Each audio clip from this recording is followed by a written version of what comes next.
කාලයකට පස්සේ අපි ආව එළියට. ඉතින් ගොඩක් කාලයකට පස්සේ ඉතින් ගොඩාක් බලන් හිටපු ට්‍රිප් එකක්. ආපු තැනත් හරිම ලස්සනයි. මේ ගාල්ල නෙළුව මේ ප්ලේස් එක තමයි රේන් ෆොරස්ට් මවුන්ට් විලා නෙළුව. ලස්සන තේවත්තක් මැද තියෙන්නේ. ඒ වගේම තමයි ගොඩාක් කඳු වලල්ලකින් වට වෙලා තියෙන්නේ. උදේට හරිම ලස්සන තැනක්.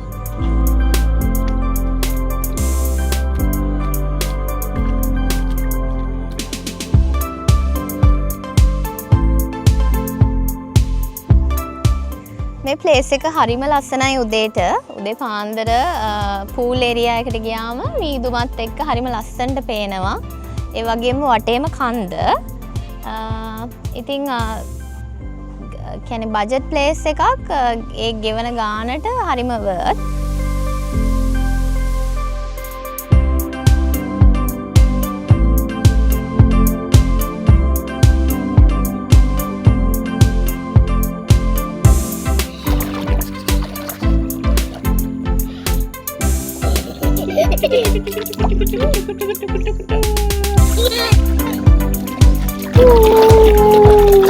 Kusudo ama? Kusudo ama? Ama kuko?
මේ තියෙන්නේ ඔයාලට පේනවා සිංහරාජ වනාන්තරේ මායිමක තමයි අපි ඉන්නේ. එතකොට වටේම තියෙන්නේ මේ හොටෙල් එක වටේටම තියෙන්නේ තේවත්තු. ඉතින් හරිම ලස්සනයි වීව් එක. දැන් පොඩ්ඩක් වැහි ගතියක් තියෙනවා. ඉතින් ඒකත් එක්ක අර හරිම ලස්සන දර්ශනයක් තමයි තියෙන්නේ. මේ පැත්තෙන් තියෙන කඳු වැටිය ගැන නම් අවබෝධයක් නැහැ. නමුත් අපිට දැනගන්න ලැබුණා අර තියෙන්නේ සිංහරාජ දිස්ත්‍රික්, කියන්නේ දිස්ත්‍රික් දෙකක් මායිම් වෙන තැනක් කියලා. එතකොට මේ කඳු වැටිය දිගටම, කියන්නේ මේක වටේටම තියෙනවා. ඒ හින්දා හරිම ලස්සනයි.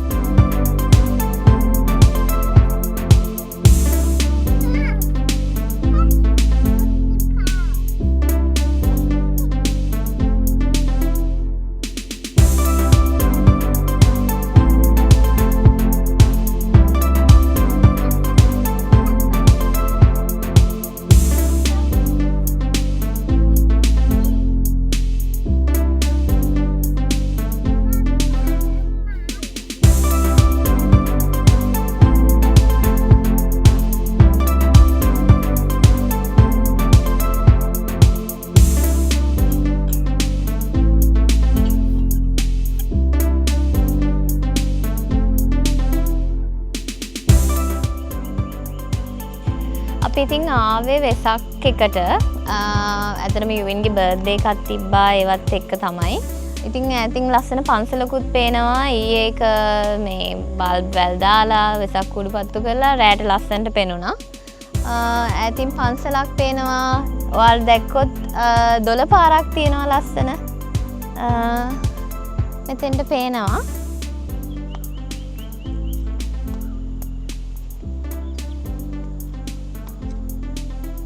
ඒ ඇත්තට මේක හරි ලස්සනයි. දැක්කද ඔයා? මෙතන තියෙනවා පොඩි රෙස්ටුරන්ට් ඒරියා එකක්. මෙතන තමයි කෑම ගන්න පුළුවන් අපිට. ඒ වගේම මෙයාලා මුළු විලා එකම ගන්නව නම් අපිට දෙනවා බාර්බකියු මැෂින් එකක්. ඉතින් ඔයාලට රෑට වගේ පොඩි පාටි එකක් දාන්න හොඳ තැනක්. එතකොට අපිට මෙහි කුක් කෙනෙකුත් දෙනවා. අපිට බඩු ගෙනල්ලා දුන්නම එයා උයලා දෙනවා. ඉතින් ඒ ෆැසිලිටිස් ටිකත් මෙතන තියෙනවා. ඒ වගේම තමයි නිදහස්. ගොඩක් ක්‍රවුඩඩ් තැනක් නෙවෙයි. ඉතින් ඒ නිදහස නිස්කලංකකම විඳින්න පුළුවන් මෙතෙන්ට ආවයින් පස්සේ.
අපි දැන් යන්න හදන්නේ ටටා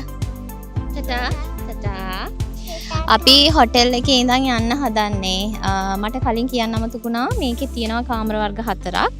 ෆැමිලි රූම් එකයි, ට්‍රිපල් රූම්ස් දෙකයි, ඩබල් රූම් එකයි. ඉතින් ගොඩාක්ම ස්පේෂස් නෑ. සමහර කාමර ඒ උනාට ක්ලීන් ඇන්ඩ් ටයිඩි. ඉතින් හොයාලටත් පුළුවන් එන්න. අපි කට්ටිය දැන් යන්න හදන්නේ. සියලා ආච්චිලා එක්ක ආවේ. ඉතින් තව ගමනකින් හමු වෙමු. බබා ටටා කියන්න. ටටා.